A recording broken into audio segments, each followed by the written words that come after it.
Good afternoon mga shooter, this is Coach James, head coach of Pirates Basketball, your courtside reporter for this game. Kauban nato atong first placer, mga Plug Knights sa under 15 category. Coach, unsay masulti nimo sa duha niyo ganiya coach nga na short na gamay pero at least milaban gid gyapon ta. Coach, unsay masulti nimo? Okay, maayong hapon. Bisan sa nag-apas may pero hapit yun. Kaya bilib ko sa mga bata na tungod sa ilang fighting spirit pa bisan og nagkalisod natambakan mi og 20 kapin nya hingkwa na lang sa na 5 na lang uno nya karon sa final score is 9. So salamat ko sa mga bata kay bisan sa kalisod dala gigabon maunay part sa duwa na ay mapildi na mo daog. So salamat ko sa organizer sa tanan, Coach Pipito, Abay Shooters, thank you very much na gitagaan ninyo chance mga bata na makaabot ni din sa Alvira. Sa tanan nga nag-support sa tamo, sa mga prayers, sa mga parents, sa financial, sa support sa mga mga igsoon, sa mga igsoon sa mga players o sa pamilya.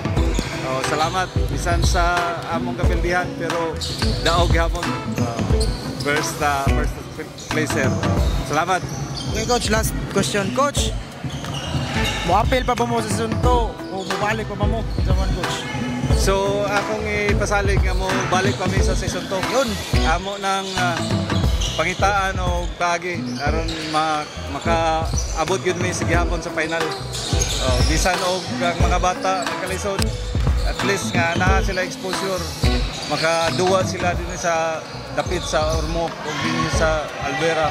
Salamat sa nag-organize nga dako kayo nagtabang sa mga bata kay gitagaan nila og chance nga mapakita ang ilang mga abilidad sa bisan kami tuara kami dito dapit sa bukid-bukid pero naniguro ko nga matagaan gyud ang mga bata og exposure na di na sila mahadlok.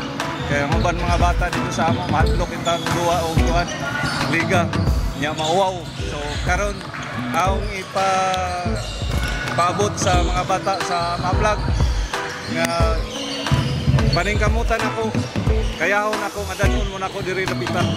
So akong ipasaling ninyo nga tabangan ta mo nga libre way bayad. So na akong ipasalig sa inyo nga ako lang kan nga tagaan lang muna og time nga makaduwa mo, ma-expose mo sa mga dagkong nga liga. Thank you. Okay, that's all mga shooter. This is Coach James, your courtside reporter. Peace.